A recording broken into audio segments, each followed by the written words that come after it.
Yeah. Hey guys.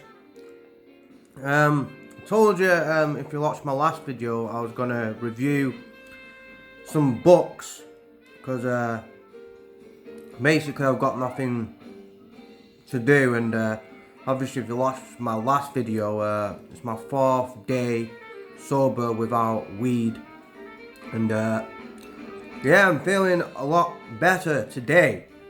So anyone who's going through any kind of drug withdrawal, whether it is from weed, which is not that bad, obviously, not like heroin or other drugs. It just gets better every day. It's a 4th day, and today I've actually fixed the alternator on my car and done that. Took my dog out to a local park and meditated by the stream for about 45 minutes or something like that. And just went on the MMA bag. It's not a punch bag. It's a bag, and it's got that base on it. You know what I mean?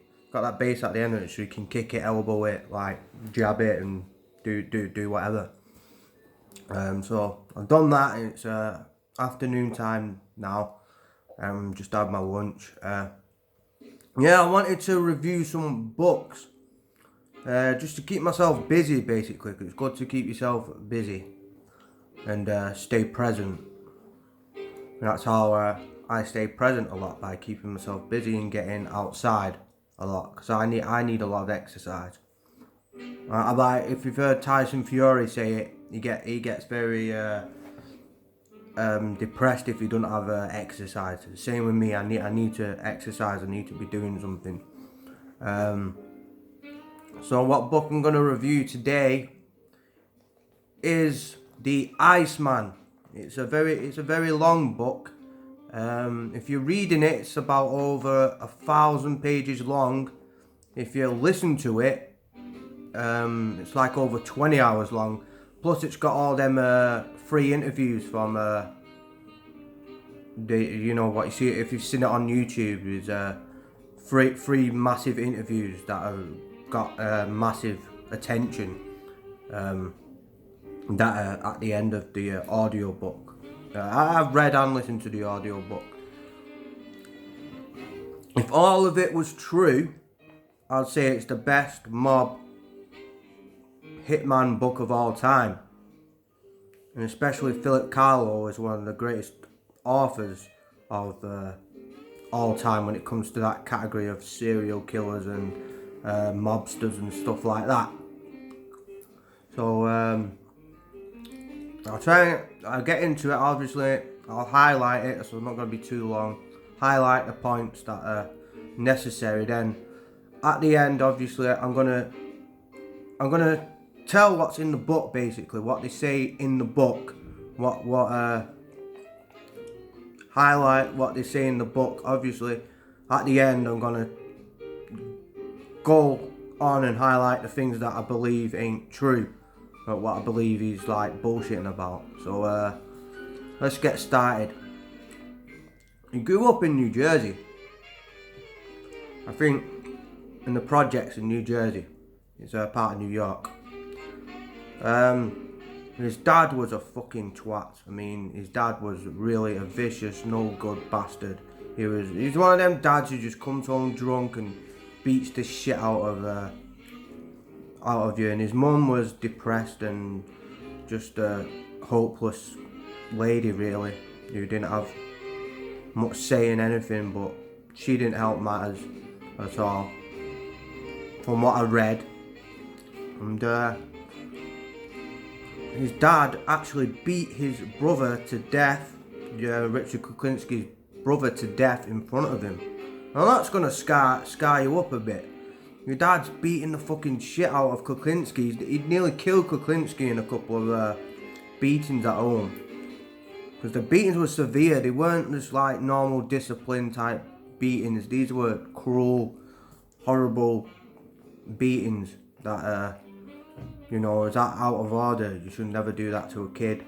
And even back in them days, it was extreme for them days. Obviously in them days, it was normal for parents to get the strap out if a kid misbehaved and discipline him a bit. But I think Quincy's dad took it way too far, and he murdered his brother in front of him, like I just said. And he was a nasty, nasty piece of work, his dad. So obviously that's going to feed into him, and he got bullied severely at school because he was Polish, and I don't think there was many Polish in the area where he lived. I think it was full of Irish or Italians.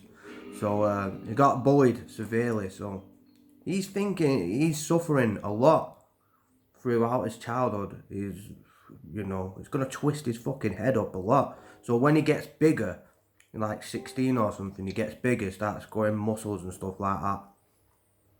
Anyone would really, like he says in one of his interviews, it's better to dish out the pain than to take it. And if you're living his lifestyle, that life, and you see his dad kill your own brother in front of you and beat you up, and you're getting bullied very severely at school. You got bullied. So, what else can you do if you're in this situation, really? But I'm going to get to the point of his local circle of bullies. Were bullying him at school for quite some time. So one day decided to get a metal bar from his wardrobe and stashed himself in the project somewhere, and it was the main bully or something. And he came up to him and said, "What the fuck do you want, Polak?" And then he basically beat him to death with this metal pole. And that was his first murder. After that, there was kind of like no turning back for him, really. He felt that power over life, and like I said, he much preferred to dish out the pain and take it. And obviously, it's human nature to do that, if you're in that kind of situation. He started standing up to his father a bit, and then I think he moved out when he was 18 or something. Started going to bars and got into fights there, and murdered a couple of times. They say. Well, I'm just going off the book. Beat someone to death with a pole cue. There's quite a few instances in the book where it says beat people to death with pole cues, and there's definitely a murder he committed where a guy was giving him bare shit in the bar, and he kind of laughed it off, and then the guy got in the car after midnight, after the club closed, way after midnight, and Klinsky ran up on him, or sneaked up on him, and set the car on fire while he was alive in there and burnt him to death. And that was actually in a paper, so I think that was real. Yeah, he used to go from bars to bars. There was one story about a gay person following him, wanting to have sexual intercourse with him, and he basically murdered him because he wouldn't go away. So basically, his first murders, as described in the book, were basically off arguments. If someone pissed him off, he would basically beat you severely with a weapon or kill you. And he claimed he left bodies on local benches and stuff like that, and many in the Hudson River. That's what the river in it, in New York, Hudson River. Fucking hell, man! How many fucking bodies must be in there? I've read some mafia books and shit like that, and fucking hell, how many bodies get buried, fucking dumped in that river? I mean, it's not just the mafia, it's all fucking in New York them days, man. Crime was fucking outrageous. It was fucking everywhere in the 70s and 80s. So it weren't just the Italians, it was everyone, Irish, the blacks, the Puerto Ricans, the Cubans, all sorts of people were involved in it. And you had your serial killer like the Son of Sam and Joel Rifkin and stuff like that. It was madness back then. I don't think it's not like that today. I don't think as bad as it was. I'm going to get back to the story. So he ends up getting a job working at a porn lab, producing porn. Now this is where the twist in the story really happens. He ends up working for a guy called Chris Rosenberg, and I'm just going off the book, and I said I'll debunk it, some of the things I don't believe at the end. Chris Rosenberg was a well-respected guy, and he ran the porn lab, and basically, I don't know, Quincy got into an argument with him and was being a bit of a sarcastic prick towards him. And this Chris Rosenberg was connected, he was part of a circle that was connected to Roy DeMeo. You don't know who Roy DeMeo is. Roy DeMeo is the most vicious, sadistic gangster in the La Cosa Nostra probably ever.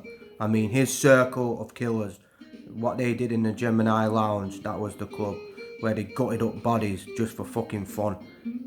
He was a fucking psycho. This Roy DeMeo was a real psycho. Even though he's probably a nice guy most of the time, if you fucking pissed him off. The guy was the real deal, Roy DeMeo. You know, anyone, if you listen to any mafia podcast or any mafia book, you know, even the Gotti boys, you know, John Gotti and his crew were scared of the DeMeos because they were fucking vicious killers. They're out of control. They're out of control. So basically, he's working in the porn lab, and Chris Rosenberg reports back to DeMeo saying, we've got a problem. This worker's like acting up a little bit, being a bit sarcastic or something, and not doing what he's supposed to do. So DeMeo comes, basically, and Richard Kuklinski starts getting sarcastic in front of Roy DeMeo, and DeMeo slaps him and tells him who the fuck he is, and you say, if you fuck around, we're gonna kill you.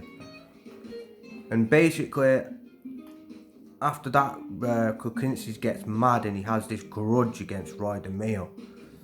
But he comes back to work because DeMeo or something hears something about Kuklinski and his how psychopathic he is and how he's done a couple of murders.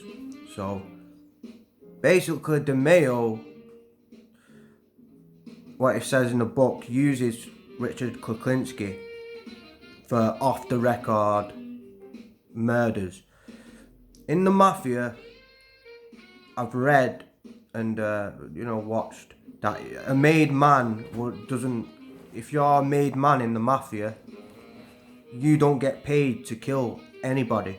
So if you're made, you go through the ceremony and stuff like that, then you don't get paid to kill anyone. You have to do that standard or you get killed yourself. So it kind of makes sense that it off the record, and he might have been paid for a couple of killings, and he was ice cold, and basically that's when he claims he got started killing for Roy DeMeo, and he killed. There's so many different methods he killed. I mean, this one guy in a farm, I think, took his stuff in a farm, some money or something, and he skinned his balls off with a hot knife. He got a hot knife and cut his balls in half with it. I mean, that's the worst fucking torture you can have, isn't it, man? A fucking hot knife. You put a hot knife in the oven or something, cut the fucking balls in half with it, man. I'm not hanging. And actually skinned him alive. And a lot of methods that he killed. So he was big and strong, so obviously he'd carry bodies about it. Sometimes he'd get them from behind and put them in a chokehold, like a rear naked chokehold, and choke him to death, or he'd beat him to death with some kind of hammer or crowbar, or he'd just straight up just shoot him, depending on what type of mood he was in or how personal it was. There was one guy, he says he killed for DeMeo, so he said he didn't want any money for it because the guy raped a 13-year-old kid or something, like he was a paedophile. So he basically took him to a beach near a cave, skinned him alive, and ripped off all his body parts, and opened up his stomach, and put him in this cave, and then loads of rats came and ate him alive. I mean, can you think of any worse way to die than that? You're getting cut open and you're already getting tortured for hours, and then you're getting put in a cave, and then loads of rats come along and fucking eat you to death. I mean, to be honest with you, I'm being 100%, I'm fucking shit myself when I see a rat. I'm arachnophobic. So whenever I see a spider, I'll fucking kill that motherfucker, to be honest, because I just don't I'm arachnophobic. I don't like seeing mice, I don't like seeing rats, I don't like seeing spiders. I've always been like that. It's not because I'm scared of them, in a sense that they'll physically harm me, it's just the way of looking at them. I've got a phobia towards looking at them. I think quite a few people have that. Yeah, so Roy DeMeo is like, as crazy as Roy DeMeo is, and as fucked up as Roy DeMeo is, he sees Kuklinski as this ice cold fucking killer, like colder than anyone he's ever met. Like, that's the story anyway. And so going off it a bit, he meets this woman called Barbara. She's 19 years old. She's very flattered by him, and he charms her a lot when they first meet. She's very blushed by his the way he carries himself. Obviously he's got a bit of money now, and off his murders he's doing and stuff like that. And he really likes this woman. He's really attracted and really falls in love with this Barbara. But then he becomes like really possessive of her. Soon as Barbara, I think, talks about one day might leaving him, or just says something that he doesn't like, he's in the car with her and he actually stabs her with a knife out of nowhere. Just no fucking warning signs whatsoever. She just said something he don't like, whether it was I can't remember because what she said, but she said something about leaving him, or you're following me around, you're possessing me, you're always possessing me too much, you're always in my head, you're always following me, I can't have any privacy because it's like I'm your little possession. I can't breathe because you're always following me about. So she said that, and basically out in the car, out of nowhere, he stabbed her and said, you will not leave me or I'll kill you. So that's what type of person he was. He was I don't care whether, what you've been through. A lot of people have been through similar stuff to him and not turned out like him.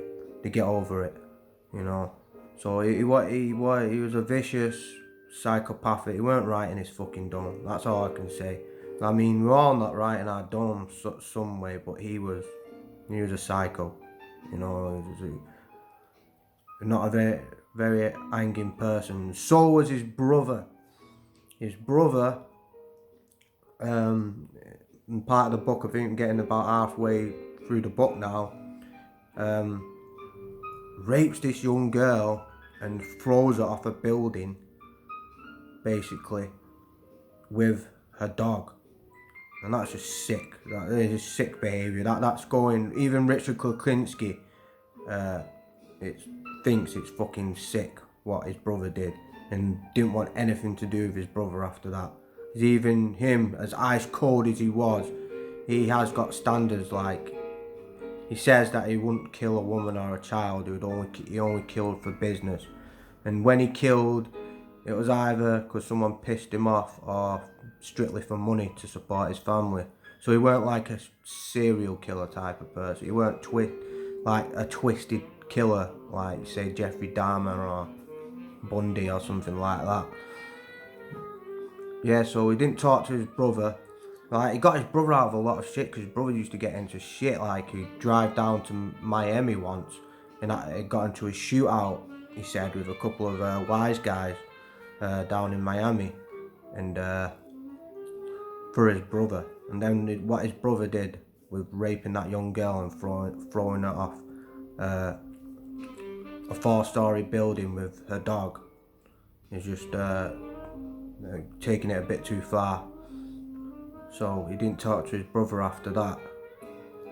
Then he basically had kids. He settled down, had a family, and I think he loved his kids. I think the only person that he really loved was Barbara and his kids. Did some more murders for DeMeo. He claimed that he did a murder for Sammy the Bull, a police officer, and he didn't know that he was a police officer, and he murdered a police officer, but he didn't know that. Sammy didn't tell him that. Well, I'll get to that in the end anyway. He claimed that he killed Chris Rosenberg, the guy one of them psycho killers that worked for DeMeo. Because basically, in loads of mafia stories about this, Chris Rosenberg basically was one of DeMeo's killers who'd kill for DeMeo, one of DeMeo's closest guys. And he I think DeMeo as well, did a drug deal down in Miami with some Cubans and ripped them off, basically. I think they might have killed some of the Cubans and ripped them off, and some real Cuban gangsters were really pissed off about it and was planning to come to New York, back to New York, and take care of the DeMeo crew. And basically,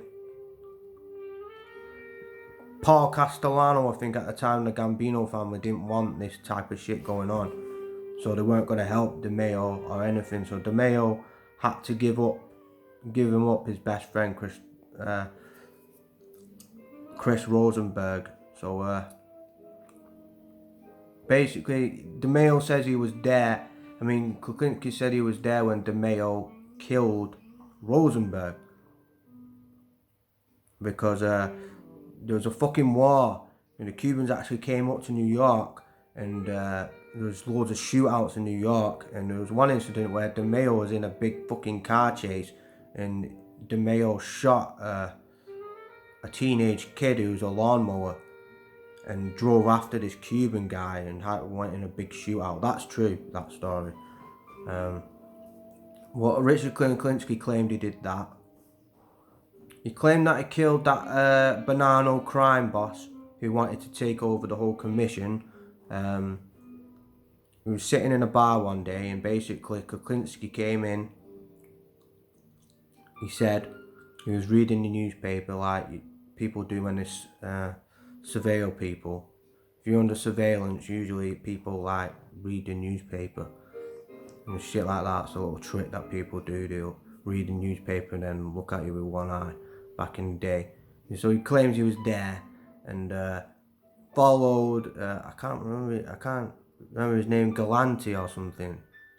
He was part of the Bonanno family, but he wanted to take over the whole mafia, and a lot of people in the mafia and the 5 families had a lot of problems with that. So he was basically a dead man walking anyway. So he went into the patio, like what we call it in this country, the beer garden, and Kuklinski said that he opened up on him with a shotgun, and the famous picture of him dead with a cigar in his mouth. So he claimed he did that killing. Then DeMeo got made. Finally, DeMeo got made, and they had this party or something, and he was on his yacht, and DeMeo accused somebody of ratting him out and fed him to the sharks. Klinski actually weren't involved in that murder, but said that he witnessed it. What can you say? DeMeo started fucking up, with the car. He was into the car theft thing, He was shipping cars to Kuwait, like stolen cars. He was running various chop shops. He was a good money maker. He was a very like the Sammy, the Bull. He was a solid money maker, but he was causing too much trouble for Paul Castellano and the Gambinos because he was going out of control. He was a psycho, basically. He was doing too many murders.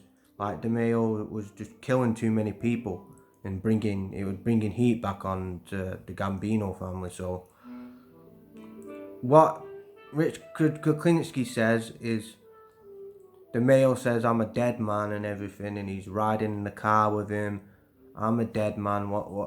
And then Kuklinski starts thinking about all the times that DeMeo like fucked him about, like when he first slapped him, and other times when DeMeo like embarrassed Richard Kuklinski.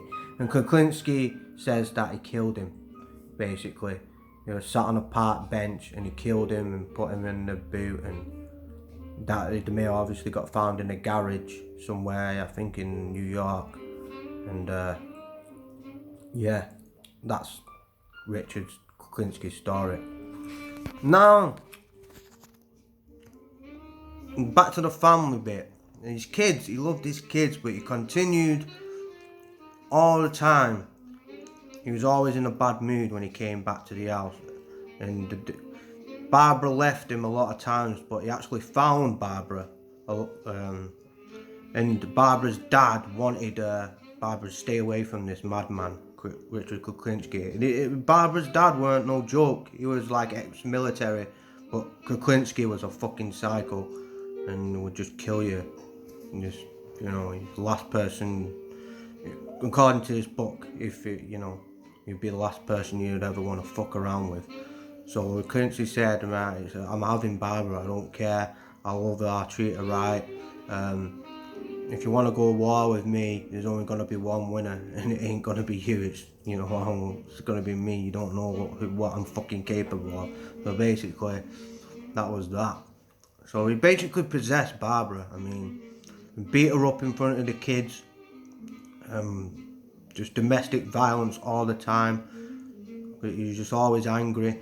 And basically, he told his kids that if I end up killing Barbara, I'll have to kill you, do you understand? And these kids are only 5 years old. Even though he loved them, it's a pretty chilling thing to say to your own kids.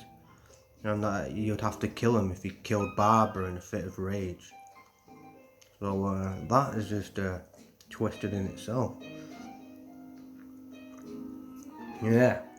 So getting more into the book. He meets this guy who thinks he's surveilling him because he's doing a piece of work, Kuklinski. An ice cream guy called Mr. Softy. And basically he thinks that Mr. Softy and him, vice versa, they think that they're getting followed by each other. But basically they're on a piece of work, they're both hitmen. And this Mr. Softy guy is probably as crazy or crazier than Richard Kuklinski. He's a Vietnam vet. He's obsessed with all types of different explosives, and he spends like most of his days thinking about different methods to kill people in different ways. He's a master at, making explosives and different things like that. And he introduces Kuklinski to cyanide, and that becomes his trademark from then on, is cyanide. He tests it out on a little alley cat in a back alley, and Kuklinski's absolutely amazed, like, how the fuck? Because can you do that?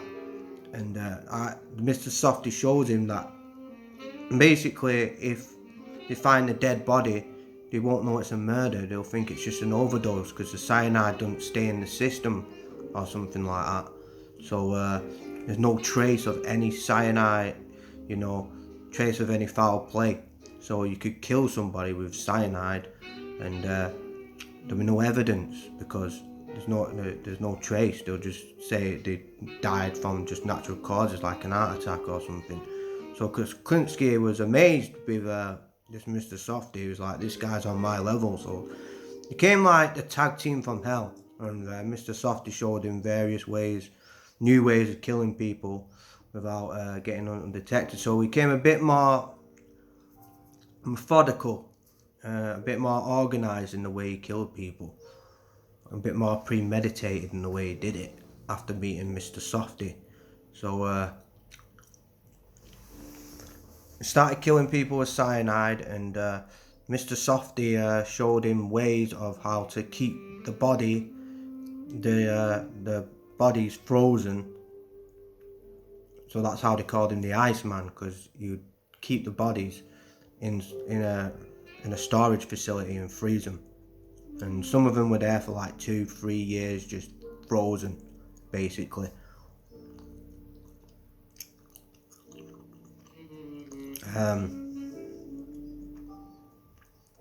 And there's that shooting where he was part of the Russian, dressed in the Russian coat, and he killed Paul Castellano. When I first heard that, I knew that was bullshit. I mean, that was the hit of the century, obviously. Anyone who's watched any mafia documentary will know that Paul Castellano hit was like very, when Gotti took over and everything. Yeah, Kuklinski said he was part of that hit team, and he got contacted by Sammy the Bull, and you know. And when I first heard that, I didn't believe it. You know. So he's using cyanide. He's going into clubs, dancing around with people, and just like just bumping into them, and they basically end up dead. Or he's going out for meals with people, and then putting little bits of cyanide in like the drink or the burgers, and killing them, and it's untraceable. So he finds this the perfect method for him. So that method before he gets caught is the main way he kills people with cyanide. Some guy that is very close to, I can't remember his name, from New Jersey, Circle in New Jersey. They do a lot of burglaries and car theft and stuff like that. I think towards the end he started his own like burglary crew. I think that did like break-ins in local factories and warehouses and stuff like that, and hijacking shit like that. Did a lot of hijacking. Well, this guy's terrified of Richard Kuklinski and knows how sick he is, and he gets jammed up by police on something, and he don't want to go to jail for the rest of his life. So he ends up basically ratting on Kuklinski, telling the police about this guy's the fucking devil. You don't understand how dangerous this guy is, what he's capable of. He's the Grim Reaper. He's deadly. So after a while, the police start really like looking into Richard Kuklinski. Then they get